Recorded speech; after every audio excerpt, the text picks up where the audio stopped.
You know, because I survived incest as a child and rape as a teenager, it did not seem like assault when a married Episcopal priest kissed me in a parking lot after a conference in Montana. It felt like he saved me. And I thought I could give consent at 14. And I wanted to read a poem from my first book about that moment. And the book is called Forgetting the Salt. Is that right? I saw it. I saw that on your website. Okay. Yeah. I was. So the poem is called Sheets of Locusts. That's like an Old Testament reference, you know, like when things are going batty and crazy, that we think that frogs are going to fall from the sky or locusts are going to fall from the sky. It's called Sheets of Locusts. Okay. Foot of mountain, Missoula, Montana. And your kiss made me dry and pale as a monkfish. There were no sheets of locusts or frogs walloping yellow lines. The sky did not break into boils, though perhaps it should have. Your firstborn would not die in your wife's arms in Virginia for 3 more days to come. There were no signs, not even the blue rectangle telling us how long we have to have a respite. Only a kiss and a 20-year difference between us, staring like a moose. And this before I sold cider and ham biscuits to visitors on first night. Fife and drum beating the streets in Virginia before I lost Walker, struck on the curb by a drunk, before I watched your second born, before we looked at houses, before the vigil to end the war and the trip to Washington, where at the concierge desk you promised, told me not to name us. And so that's a poem that I wrote about that moment when someone kisses you and crosses a line and you don't even really know what's happening in that moment, right? And I think about that now because, you know, I have a 15-year-old daughter, and if a man was 20 years older and tried to kiss her, it would be very bad. I would be behind a plate glass window. Like, it would not be a good thing. But in that moment, I thought I had consent. I thought, oh, this man wants to kiss me, right? And I never once in that relationship, I never once thought of myself as a victim. I felt chosen. I think that's true. Yeah, Stacy, been there. I think that's true when if we work through moments of assault and then another person assaults us, it may not feel like the first assaults, so we don't recognize it as such. Right. Does that make sense?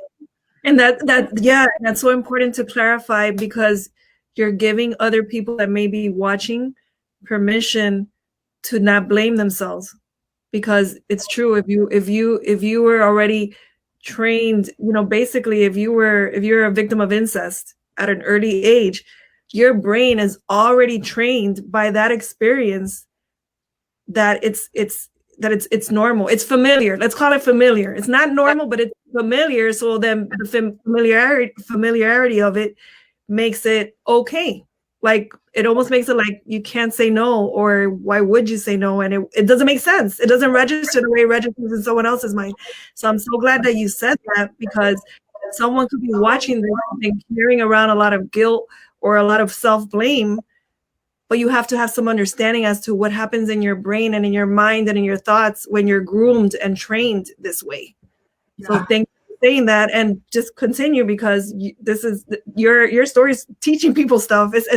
I'm writing everything down because I'm already thinking about things I want to talk about. So go ahead. You know, at 14 and 15, I felt chosen because I was fed. I was offered a place to study outside of the house where my brothers and my stepfather wouldn't leave me alone, right? So it was freedom, you know? And if I offered me the moment to stop hitchhiking to Virginia Beach, and the priest invited me to a Bible study and a youth group, He made me leader of a confirmation class. I can remember the first day he looked at me and he said, "You have potential. You have more potential than you know." And I laughed at him. I was like, "You're so full of," oh, can I swear? I was like, I was going to say, "You're so full of shit." Because I laughed at him, right? And he was like, "I'm serious," right? And I didn't know that that was part of the grooming. It is. And I didn't know that I could actually have potential when that relationship was over, right? So the other thing is, I was given money to babysit his daughter, and I grew up incredibly poor in the South. Sometimes there were lights on, sometimes not. I loved church because there's food at church, right? Yeah, Stacy, we don't know boundaries after the first violation. Exactly. No one said anything about boundaries when I was a kid. No one said, like, here's the boundary, here's the line, right? There is no boundary and there is no line. Yeah. There is no boundary or line. Yeah. Anything could happen. Mm-hmm. Yeah. Yeah. At a young age, your mind creates reality when repetition takes place. And unfortunately, both good and bad experiences become reality. Yeah. Exactly. Yeah. So I was his babysitter, right? Because he was an Episcopal priest and I was his babysitter. And I loved that little girl. I loved being able to babysit her. I loved being able to take care of her. Thanks, Brian, for saying a great show. And, you know, I loved hanging out with her. And the other thing that he did, right, the other thing that this priest did was that he gave me poems, right? He gave me Auden and Dickinson. You know, there's a Dickinson poem that's like, wild nights, were I with thee, wild nights would be our luxury. You know, I would go to church and we would do the passing of the peace and we would shake hands, and in his hand would be a poem line or the key to a hotel room or $50 or a note from his daughter about babysitting, right? So I always knew that I was getting messages, and that's how he sort of kept He knew me. what you needed. Yeah. He knew what you needed. He knew what you needed. Yeah.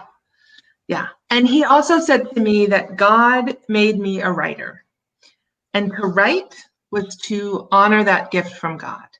Now, here's the thing. I think that's true. I genuinely think that I have a badass gift being an amazing writer, and that gift came from God. Yeah. But the message of that came through a pedophile. Hi, Carrie. Oh my God, Carrie, I miss you so much. Good evening, beautiful ladies. Hi, Carrie.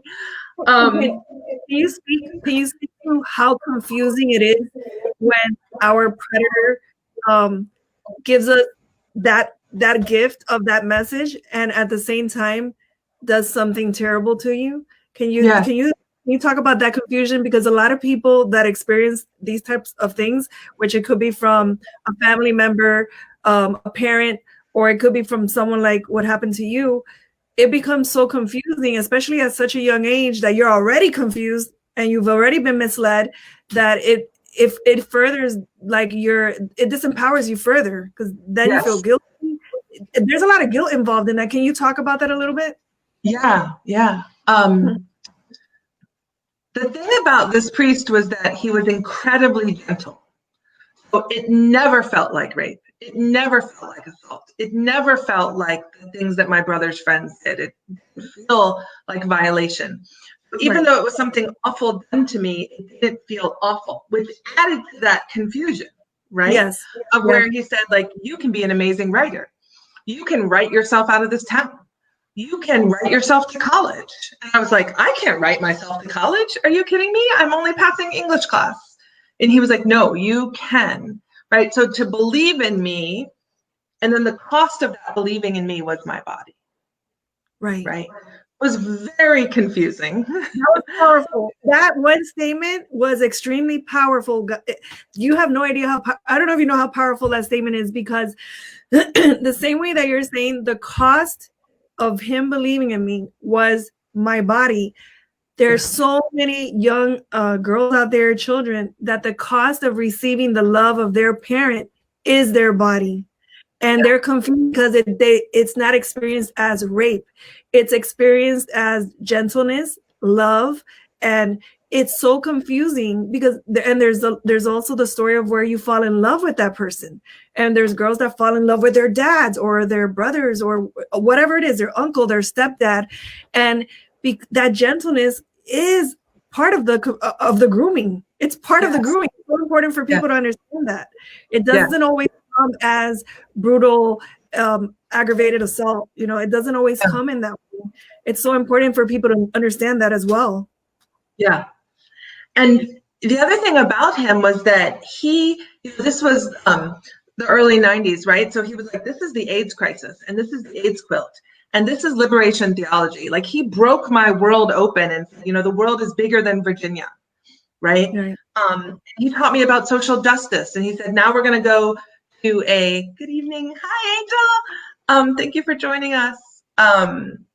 You know, one crazy moment where he would write dialogue sermons, him giving a sermon and then my part. And I would stand up in front of 500 people as a 15-year-old girl and disagree with something that he said. And we would have this dialogue back and forth. And I thought I was chosen. Like I did. I was like, I'm chosen, you know, I'm chosen and I'm loved and I'm safe. That's so powerful.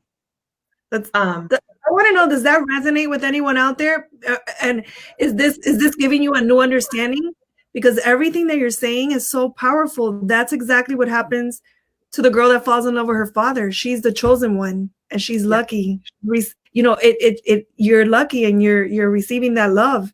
And then how difficult it is later on in life to realize, no, that wasn't it. Like, that is such a difficult. Yeah.